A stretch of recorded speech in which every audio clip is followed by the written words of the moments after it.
La bourse vient de perdre plus de 20% en seulement quelques jours et on va regarder ensemble comment il faut réagir, comment il faut analyser cette chute brutale des cours financiers et vous donner quelques conseils pour l'appréhender et pas faire n'importe quoi parce qu'en général, c'est justement dans ces baisses que notre cerveau s'enflamme, notre cerveau commence à faire n'importe quoi et peut nous faire prendre des décisions un petit peu hâtives. Donc, un krach boursier, c'est une baisse de plus de 20% du cours de bourse sur quelques jours, donc c'est un petit peu la panique générale. C'est aussi renforcé par les ETF, qui suivent un petit peu ces échanges et qui veulent accélérer la baisse des indices et la baisse des valeurs. Et souvent, les médias en rajoutent, les médias en parlent, du coup, il y a une petite sensation de panique qui peut nous envahir. Et on va regarder ensemble à travers 10 graphiques comment est-ce qu'il faut analyser, traverser cette situation. Alors, déjà, si on regarde vraiment sur le long terme, si vous êtes investi en bourse, la bonne nouvelle, c'est que les actions superperforment toujours sur le long terme par rapport aux autres classes d'actifs, par rapport aux autres investissements possibles. Donc déjà, c'est une bonne nouvelle, c'est-à-dire que si vous êtes investi en bourse, déjà, vous avez fait, je pense, un bon choix sur le long terme. Si évidemment, vous êtes bien diversifié et votre risque est bien intégré. Maintenant, ce qui est important, c'est aussi d'avoir le mindset. Parce que si vous regardez les cours de bourse au jour le jour, effectivement, quand ça baisse drastiquement, là, on est un petit peu en situation de panique. Mais si on prend des courbes avec un horizon un peu plus lointain, on voit que les évolutions déjà sont un peu moins importantes. En année, là on reste sur de la croissance, même si aujourd'hui on a perdu 20% en bourse, on reste sur de la croissance si on prend un petit peu la vision de portefeuille sur des années, et enfin sur des décennies, et on reste sur des croissances très importantes. Donc, si on investit en bourse depuis très longtemps et qu'on garde cette perspective long terme, tout va bien. Maintenant, alors ça c'est Peter Lynch qui le dit, c'est qu'en fait lui il a vu plus de gens perdent beaucoup d'argent en essayant plutôt d'anticiper et de jouer un petit peu les corrections que de rester dans le marché.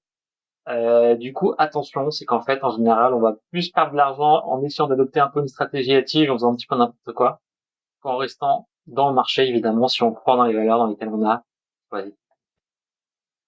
Statistiquement, alors on va continuer là-dessus, c'est important, c'est de voir que plus on reste longtemps, alors on va dire là c'est dans les indices, alors ça c'est sur le S&P 500 entre 1926 et 2015, mais plus on reste longtemps investi, plus finalement statistiquement on a une probabilité de gain. Donc si c'est sur une journée, la probabilité de gagner est de 54%, probablement plus faible en période de crise, mais on voit que à partir de 10 ans, donc si on reste 10 ans dans le S&P 500, alors ça c'est sur la page de date 1926-2015, on a une probabilité de gain qui est de 94%. Donc même si vous êtes en situation de perte, plus vous allez rester longtemps investi dans le marché, plus finalement votre risque de perte sera de plus en plus faible.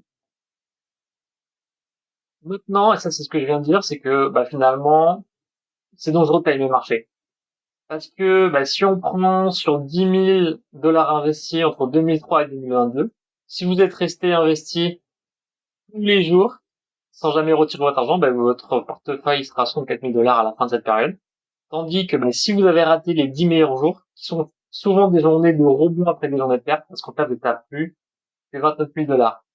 Si vous avez raté les 20 meilleurs jours, vous n'êtes plus qu'à 17 000 dollars. Et si vous avez raté, par exemple, le cas le plus négatif, vous avez raté les 60 meilleurs jours de hausse, là, vous n'êtes plus que 4 200 dollars, donc potentiellement, vous êtes en perte. Donc voilà, c'est pour ça qu'il faut pas faire n'importe quoi, c'est pour ça que si vous pensez qu'il y a une bonne stratégie, il faut rester investi sur le marché. Justement, c'est ce qu'on vient juste d'évoquer, c'est que les meilleurs jours sur le marché, souvent, c'est des journées de rebond. Et parfois, les rebonds, ils sont plus forts que avant la crise. Par exemple, pendant le Covid, les marchés, ils ont rebondi après le Covid de manière plus élevée que ce qui était juste avant. Et c'était très dur de timer le marché parce que, on ne sait pas quand les nouvelles vont arriver dans les médias. Souvent, de toute façon, les traders professionnels, ils vont anticiper plus rapidement que vous. Donc, je pense que c'est très dangereux de faire des choix de sortir du marché en période de crise.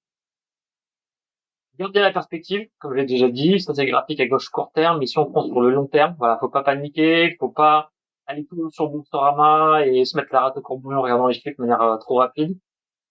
Gardez une perspective long terme, regardez les perspectives de croissance d'entreprise dans lesquelles vous allez investir, quels sont leurs marchés, quels sont les clients qui vont aller toucher, et ça c'est assez important pour garder le positif et pour garder sur le long terme. Un topic intéressant, c'est que souvent en fait les achats de valeur du particulier sont en décalage avec les tendances de marché, à la hausse ou à la baisse, parce que c'est toujours on réagit un petit peu trop tard ou un peu après les événements. C'est pour ça que si on décide de vendre après avoir fait une baisse, potentiellement on peut rater un rebond. C'est pour ça que si vous croyez une valeur, si vous croyez dans un indice, eh ben, la stratégie du dollar cost average est quand même très intéressante parce qu'en fait, ça va vous permettre d'encaisser ces trous. Ça va vous permettre d'acheter une valeur même lorsque son prix va baisser. Du coup, vous allez diminuer votre prix d'achat moyen de cette valeur et du coup, potentiellement, vous allez bénéficier du prix plus intéressant sur cette valeur pendant le moment où elle va baisser. Voilà. Et enfin, pensez alors à Charlie Munger, qui travaille pour Berkshire, et lui aussi, il est milliardaire aujourd'hui, mais il a connu des périodes de déclin de marché de plus de 50%. Donc voilà, dites-vous que même ceux qui ont réussi, ils ont connu ces mêmes trous d'air comme vous, donc faut pas paniquer, pas regarder tous les jours son compte titre, son compte action, son PEA, et rester optimiste sur sa stratégie. Voilà pour cette petite vidéo, dites-moi ce que vous en pensez dans les commentaires.